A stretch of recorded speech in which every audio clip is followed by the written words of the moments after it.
Hello, welcome back. Today, guys, we have another character who probably needing to be fully reworked and changed so that they can be played in RTA or an arena or guild war or anything like that. Instead, they are now a Rift-bound character. They are only good for Rift. So, what we're going to do today is kind of look at the pros and cons of playing Araminta in Rift and if it's worth it, if it's not worth it. Okay, so a couple things you need to know about Araminta. They changed her EE on her, or her second EE here. So now she doesn't automatically detonate burns on her skill 1. So now you have to choose the EE that allows you to detonate your burns. And that's good as described by Smilegate because that lets you stack burns infinitely and PvE content or for when you need it. Ideally, this is probably in some Abyss floor or this is for Rift because, you know, you want to stack as many debuffs as possible, which doesn't allow like the enemy to get more buffs in Rift's case. In terms of what she does though, with her skill 3, she inflicts 2 burns and can also stun, but that doesn't do anything because you can't stun the boss. And you also give yourself a barrier, which makes her a more livable character. On her S2, you can see that she dispels 2 buffs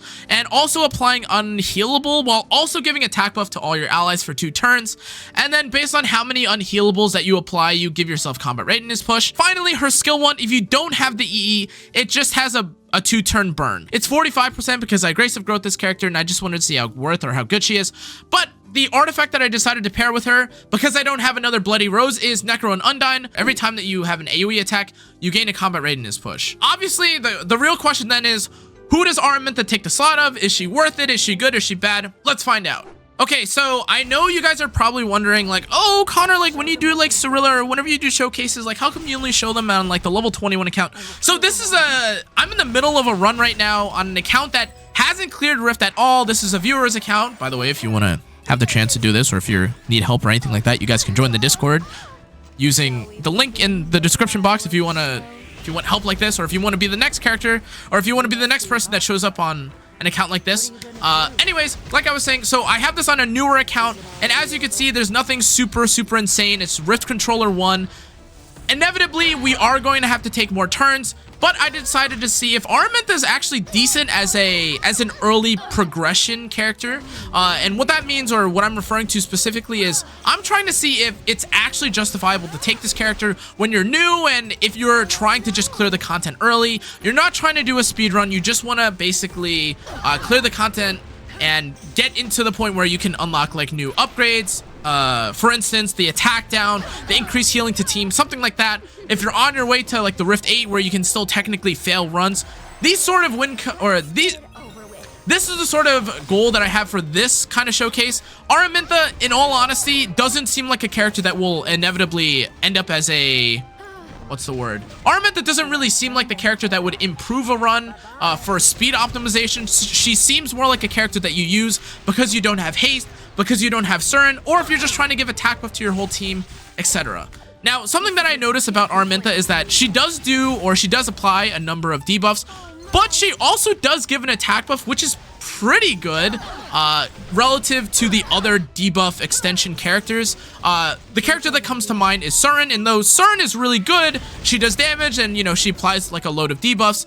She doesn't give much to the team in terms of attack buff. She doesn't cleanse anything. She doesn't heal, etc. She's just purely a damage dealer and a debuff extender or a debuff applier as well. Now with Araminta, the runs aren't that clean. They look kind of sus. They look really close. That being said though, we aren't really close to getting one shot, especially with her, because when she does do her skill 3, she gives herself a barrier, I believe, or her S2, one of them. She gives herself a barrier, and given that she only focuses on burns, you don't need crit chance. So the build that I have is just 70, I think it's about like 95 effectiveness. She has as much health as possible while still having, I think, over a 3,000 attack. Now, the burns also do more damage than bleed, which is an important thing to note. And ultimately, with all that in mind, she's not the worst progression character. But if you do have access to Surin, I think in terms of your sanity and not getting, you know, scared by the runs, you could run like a faster Surin.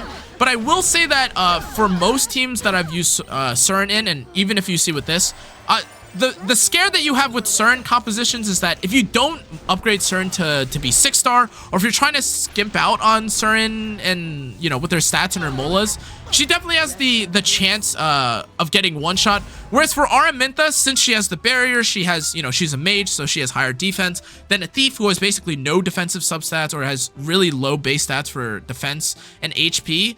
With all that in mind, I think that Araminta is definitely a little more survivable. She's also a 5-star, but the con of using her, despite, you know, still having survivability, is just that her debuff application and her turns where she isn't applying either burns or giving attack buff to your team feel really, really lackluster. In terms of the characters that we were using for the Rift, the first character that we had was Cirilla, and Cirilla recently, or fresh off of her buff, has 24% self-effectiveness, which is easily obtainable if you have the side story, and she has about 3k attack, decent amount of health, decent speed, 100 crit chance because we were trying to do damage with her, and has about 50 effectiveness, which is all you need, assuming that you have Bloody Rose. If you don't have it, you still need about 95, assuming that you have Mascot Hazel on your team. So in terms of the priority here, I just want a little bit of damage. Definitely want to be able to apply the defense break that she has from her EE. And I just don't want her to get one shot, so she has a little bit of health. For haste, I have him on a similar-ish build. He has effectiveness, and he doesn't do the most damage in the world, but he has some health or some tankiness. He's pretty quick, and kind of the key theme among early Rift clears is that you have to be decently fast. Like that 220, 230 range is actually pretty important so that you are able to consistently apply debuffs. The team that I have right now is literally a full squad of debuffers, and there are still opportunities or still moments where Xeon will ultimate or like use the punch or the laser thing and wipe off all the debuffs that I've applied to him. So that's why I have Prophetic Candlestick, so that I have more opportunities to debuff. I have the effectiveness here because, you know, haste is my effectiveness bot character, and he has enough health and attack that he still does a decent amount of damage while not getting one shot. The next character on the list is Araminta, obviously in the showcase, and she has 17,000 HP. I was completely rounding wrong. I thought she had 3,000 attack. She only has 2.3k attack, but with the attack buff, haha, that surely means she's at 3,000 attack, and she has Necro Undyne, a little bit of HP, or a decent amount of HP, so she doesn't get one shot. This is kind of similar to what people would run on a Ken. Whether you try to do this as a Ken replacement or use her as a Ken replacement or a Surin replacement, Surin, obviously not the damage variation, just the debuff variation where she's 260 speed. That's kind of up to you. She seems to not be getting one shot. She does do a decent amount of damage from the burns, at least at Rift Controller 1. Yeah, and finally, the last character that we have is Mascot Hazel. She's got 220 effect resistance, 17k HP, 1300 defense, and 216 speed. I have her on Rod of Amaryllis because I want more heals, but this is your standard Mascot Hazel. Mascot Hazel. She's got the 220 ER so that she doesn't get reset. She has decent bulk, so she doesn't get one shot, and that's pretty much it. The speed ideally should be faster, but getting more than 220 effect resistance is kind of tough beyond 215, 220 speed, especially if you're newer to the game. So if we zoom on back, we just cleared another run. Perfect timing. Araminta,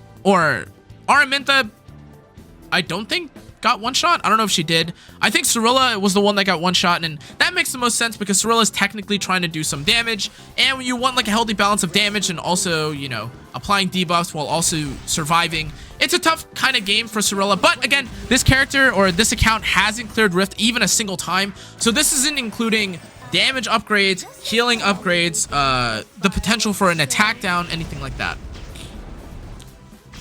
What's up, Gimmick? How are we feeling about this? I think Cirilla is probably equal to, if not better than Haste now. Just because, you know, she's a 4-star, and you could kind of debate whether or not the 4-star aspect is better than having to get Haste. Whether you think Haste or Cirilla is better, though, they're both, like, equal at the very minimum. Like, I think there's no way to get around calling them equals now. Now you might not need to force yourself to pull for haste. But yeah, I'm just gonna see us through to like the end of the Araminta run. Again, she doesn't really, it kind of is unfortunate because she doesn't have that much going on for her when she's in her S1 phase. She can apply another burn, but even with this build, I have her at 45%, which is not a great amount. But the debuffs are rolling.